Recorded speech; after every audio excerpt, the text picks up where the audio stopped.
This is not a horror painting. This is the madness of power.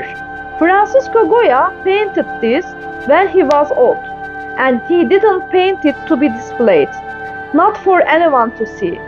Always like he was trying to purge the darkness inside him. The figure in the painting is Saturn. In mythology, Saturn is a god, but also the god of time.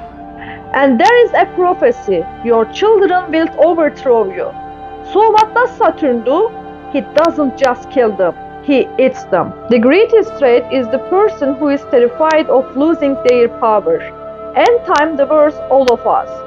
Some of us slowly and some of us overnight. But here is the truly terrifying part. In this painting, there is no father. There is a monster. And this painting tells us something. Sometimes the greatest trait doesn't come from outside. The greatest trait is the person who is terrified of losing their power. End time devours all of us. Some of us slowly and some of us overnight.